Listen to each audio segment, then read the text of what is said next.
Olá! O que será que uma antiga profecia, uma oração de um rei e um momento de pura alegria divina têm em comum? Pois é, hoje a gente vai mergulhar fundo na sabedoria que fica meio escondida na liturgia do Advento. Vamos seguir um fio de ouro que costura toda a Escritura e conecta tudo isso. Sabe, às vezes a gente pode pensar que as leituras de cada dia na missa são escolhidas meio que ao acaso, né? Mas a verdade é que não são. Elas são como fios de uma tapeçaria teológica perfeitamente tecida. E isso fica super evidente, especialmente agora no Advento, que é esse tempo de preparação e de uma expectativa tão intensa.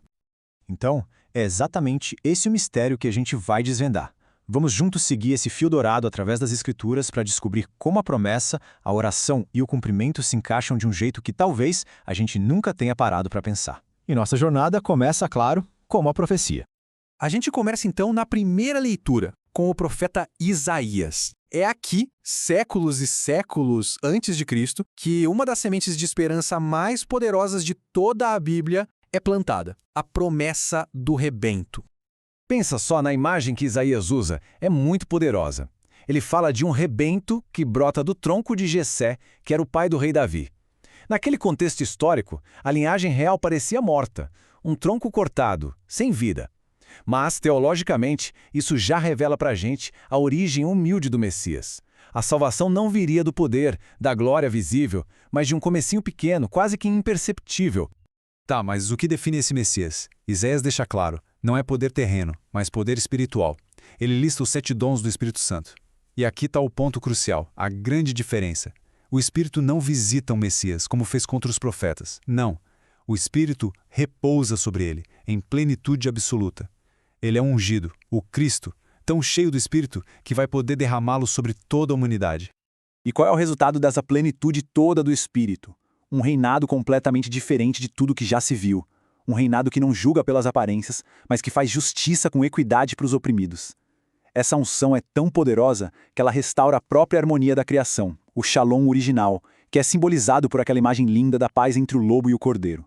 E essa profecia de Isaías não fica solta no ar, sabe? Ela encontra a sua resposta na oração. O Salmo 72 funciona como um eco perfeito.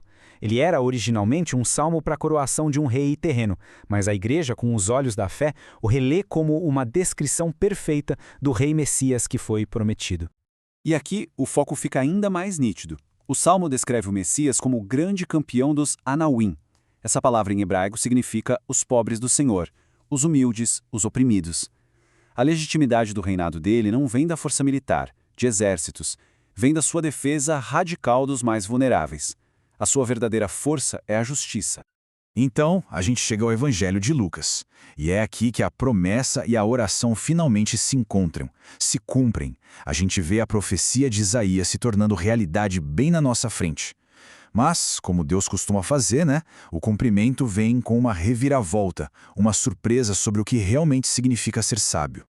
Gente, esse momento é incrível, é raríssimo e muito poderoso. Lucas nos dá uma janelinha para a intimidade da Trindade. Jesus exulta no Espírito Santo. O Papa Bento XVI chegou a chamar esse momento de uma joia do Evangelho. É a manifestação visível daquela unção messiânica que Isaías profetizou, lembra? A alegria de Jesus brota justamente daquela plenitude do Espírito que repousa sobre ele. E é bem aqui, no meio dessa alegria divina toda, que surge o grande paradoxo. Pensa bem.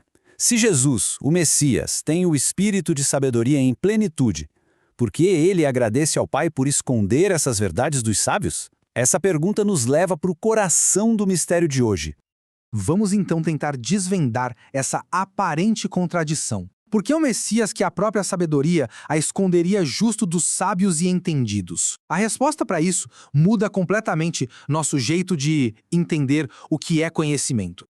Vamos ver a diferença lado a lado. De um lado, temos os sábios e entendidos. Não é que eles sejam os mais inteligentes, não é isso. É que eles têm um conhecimento técnico orgulhoso. Eles sabem sobre Deus, mas é um saber que não toca a vida, não transforma. Do outro lado, os pequeninos. Eles também não são os ignorantes. São os humildes de coração. São aqueles que sabem que não sabem tudo e, por isso mesmo, têm o temor do Senhor, que é o verdadeiro começo da sabedoria. Então, a lição no fundo é esta.